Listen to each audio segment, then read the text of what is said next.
Ang mabuting balita ng Panginoon ayon kay San Lucas. Noong panahong iyon, nilibak si Jesus ng mga pinuno ng bayan. Anila, iniligtas niya ang iba. Iligtas naman niya ngayon ng kanyang sarili kung siya nga ang Mesiyas, ang hinirang ng Diyos. Nilibak din siya ng mga kawal, nilapitan at inalok ng maasim na alak.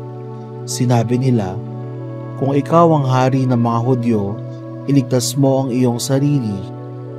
At nakasulat sa ulunan niya sa wikang Griego, Latin at Ebreo, "Ito ang hari ng mga Hudyo." Tinuya siya ng isa sa mga salaring nakabitin at ang sabi, "Hindi ba ikaw ang Mesiyas? Iligtas mo ang iyong sarili, pati na kami." Ngunit pinagsabihan siya ng kanyang kasama, "Hindi ka ba natatakot sa Diyos? Ikaw may pinarurusahang tulad niya. Natuwid lamang na tayo'y parusahan ng ganito dahil sa ating mga ginawa. Ngunit ang taong ito'y walang ginawang masama." At sinabi niya, "Jesus, alalahanin mo ako kapag naghahari ka na."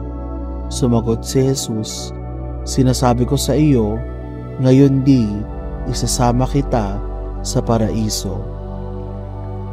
Ang mabuting balita ng Panginoon. Pinupuri ka namin, Panginoong Hesukristo.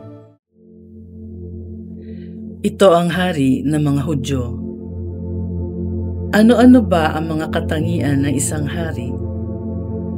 Kapag sinabing hari, tumutukoy ito sa isang matipuno, makisig at maalam na lalaki na may kakayanang pamunuan ang kanyang nasasakupan. May suot na korona na sumisimbolo sa kapangyarihan sa kanyang kaharian. Ang isang hari ay nararapat magtaglay ng sumusunod na mga katangian. Una, ang hari ay may malawak na pangunawa. Marunong kumilatis ang hari sa mga opinyong ibinabato sa kanya at hindi siya agad nagpapaapekto sa mga opinyong alam niyang hindi totoo at hindi tumutugon sa pangangailangan ng tao. Pangalawa, ang hari ay kumakatawan sa katarungan. Wala nang ibang sinasandigan ng hari kundi ang pagpapatas ng mga bagay at mga tao. Kung may manlalamang man, ay hindi niya pinalalampas ito at kanyang inuusig. Pangatlo, ang hari ay kinakailangang maging tanglaw ng pag-asa. Siya ang tinitingalan ng mga mamamayan at kalakasan ng loob nila. Tumitibay ang isang bayan kung ang pinuno nito ay tumatahak sa kaliwanagan. Nagiging matiwasay ang isang lipunan kung nakikita nila na ang leader na kanilang sinusundan ay nakikiramay sa kanilang paghihirap, kasiyahan, paglubog at pag-ahon. Hindi naiiba sa kanila, kundi nakikiisa. Ganito ang mga katangian na mayroon ng ating Panginoon. Sa Ebanghelyo, pinatunayan ni Jesus na tunay siyang hari.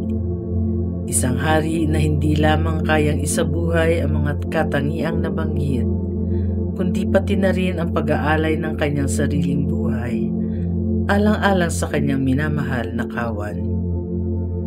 Nangingibabaw ang hangarin niyang mailigtas ang lahat, pati na rin ang mga kumakalaban sa kanya.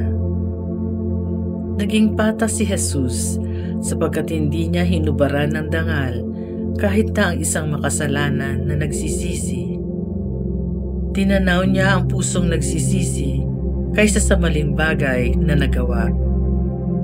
At panghuli, si Jesus ang liwanag ng pag-asa at pinatunayan niya ito noong tiyakin niya sa isang taong nagkasala ngunit piniling humingi ng tawad. Sinasabi ko sa iyo, ngayon di isasama kita sa paraiso.